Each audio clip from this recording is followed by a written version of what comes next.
internet has given us the ability to connect with people from around the globe with a few clicks of button, making it easier than ever to keep in touch with our friends and family. Because of that, social networking is the biggest industry of our time. But it wasn't always that way. Social networking began in 1978 with the Bulletin Board System or BBS. The BBS was hosted on personal computers, requiring that users dial in through the modem of the host computer, exchanging information over the phone lines with other users. This was the first system that allowed users to sign in and interact with each other, although it was quite slow since only one user could be logged in at a time. Go. The first version of instant messaging came about in 1988 with Internet Relay Chat or IRC.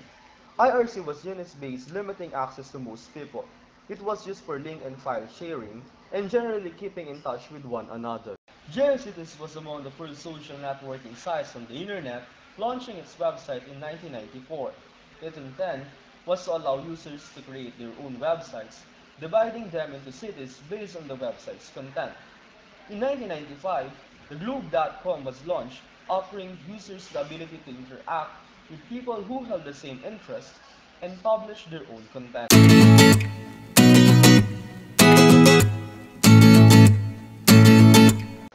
Friendster was a pioneer of social networking.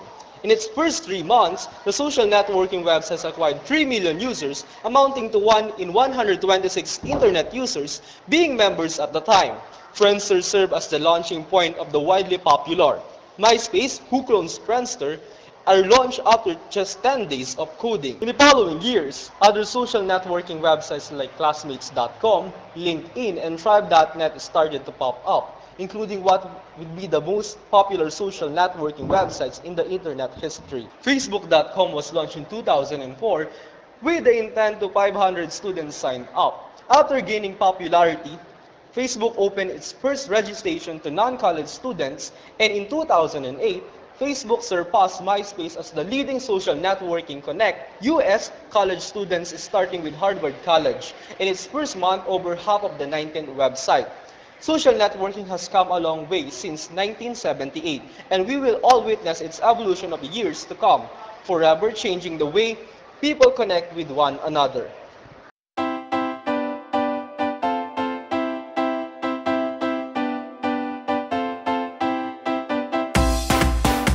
Go! Ang social networking ay grupo ng mga individual na nagsama-sama sa isang lugar. Ngunit, pwede rin ito na personal pero mas popular ito sa online.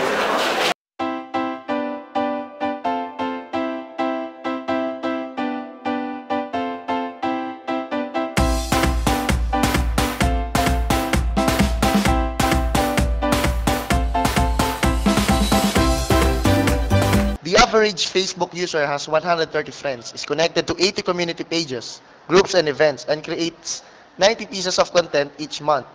More than 30 billion pieces of content are shared each month, and more than 250 million active users accessing Facebook through mobile devices such as smartphones. Entrepreneurs and developers from more than 190 countries build with Facebook platform, and users install 20 million applications every day. More than 2.5 million websites are integrated with Facebook, including more than the half of Score's global top 100 websites.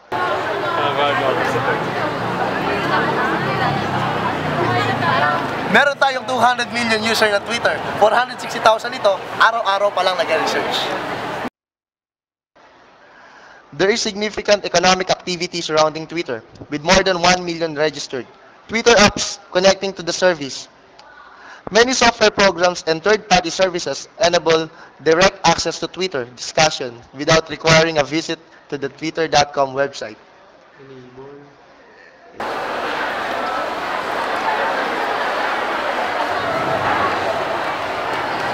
Mayroong 120 million ang LinkedIn, kaya ang kalahati nito ay nasa US. LinkedIn is currently growing fastest in Latin America and Africa. In April 2011, LinkedIn opened up full access to the LinkedIn platform to developers. A number of new plugins were introduced, including the LinkedIn Share button, which more than 100,000 publishers are now using to drive traffic to their sites.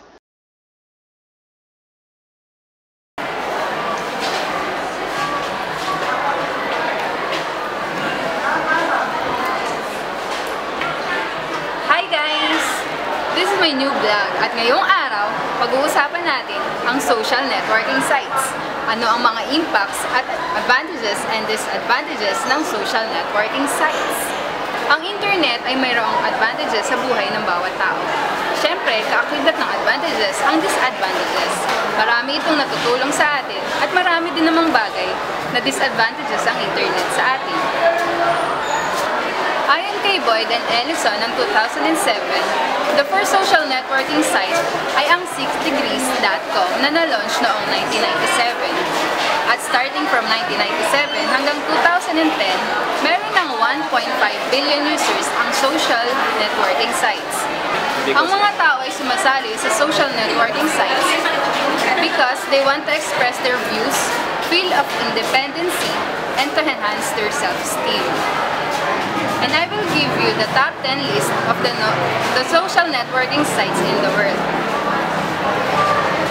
Rank 1 ay ang Facebook na mayroong 550 million users. Number 2 ang Twitter na mayroong 95,800,000 users. Ang MySpace on third na mayroong 80,500,000. Fourth ang LinkedIn na mayroong 50 million users. Fifth ang Ning with 42 million users. Sixth ang Tag with 30 million users. 7 Classmates with 29 million users. High5 with 27,000 users. My Yearbook with 12 million users. 10th with Meetup with 8 million users. Source for this information is the top 15 most of 2011.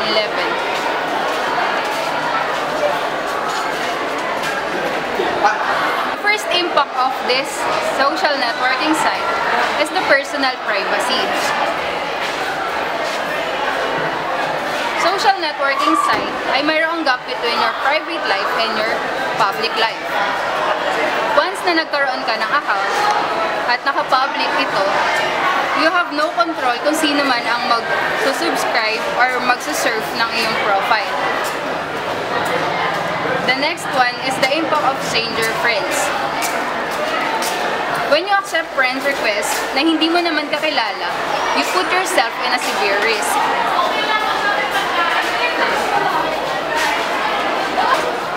Social networking users face severe health risk because they reduce face-to-face contact and become addicted to a virtual world of relationship. Instead na magkausap kayo personally, you are attached with each other in a cyber world. It also affects the work productivity. Instead na na-spend ang working hours mo through your work, ito ay na-spend sa paggamit mo ng Facebook. Hindi nagiging productive yung pagkakaroon mo ng work. Instead, nagkakaroon ka pa ng attention or nade-derive yung attention mo from your work into the internet. The fifth is the Facebook addiction disorder. After ng drugs at alcohol addiction, the world is facing now the internet disorder addiction.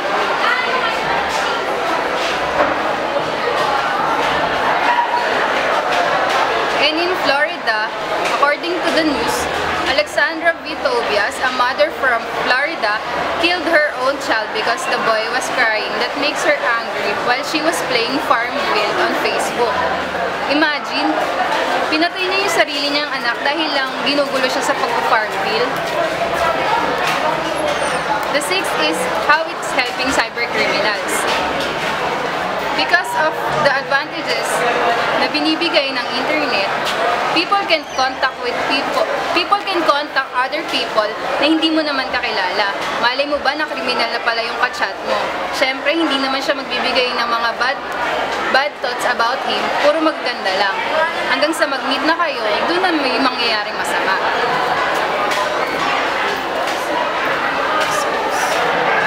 It also destroys the relationships.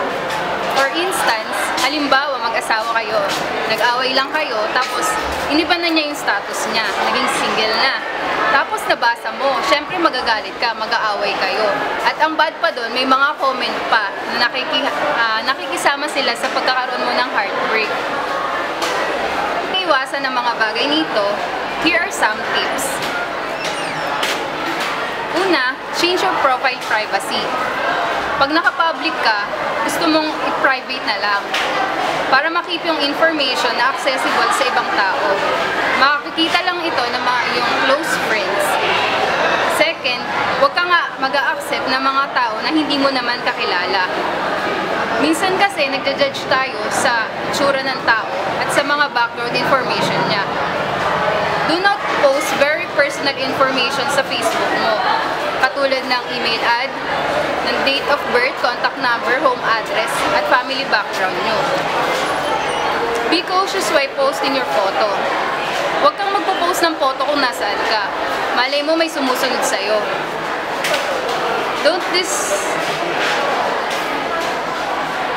Huwag kang magpo-post ng broken-hearted ka, ng kung ano-ano mang bagay na negative about sa'yo. Lahat ng friends mo sa Facebook nagmo-monitor. At isang pagkakamali mo lang, maaaring makadistract siya sa future nyo. Make a distance from your ex profile. Ex mo na nga, di ba? Bakit kailangan mo pang i-surf yung internet niya? Avoid using social networking sites in work hours. Yun na nga yung kanina, instead na nagtatrabaho ka, nag-i-internet ka, hindi ka naman binabayaran para mag-internet, di ba? And avoid using social networking sites. Ano pala?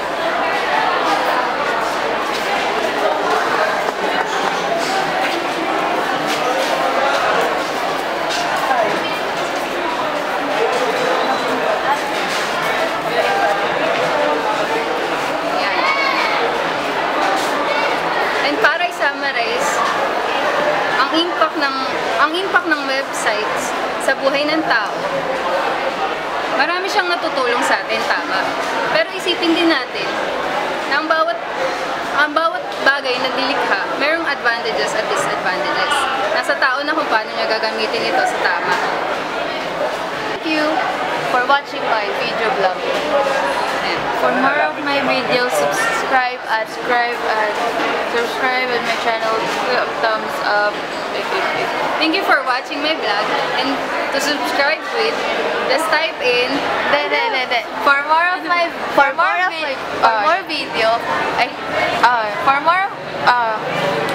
to see more videos of me, click subscribe and don't forget to thumbs up and leave a comment down below. to ano ulit to Thumbs up. Ano yun? Ayun, for more video of me, please click subscribe. Please click subscribe and Click thumbs up click thumbs up and comment down below. Click thumbs up and comment down below. Ulitin mo from isa doon. pa. Please, for more video of me, And thumbs up, and don't forget to have your comments down there.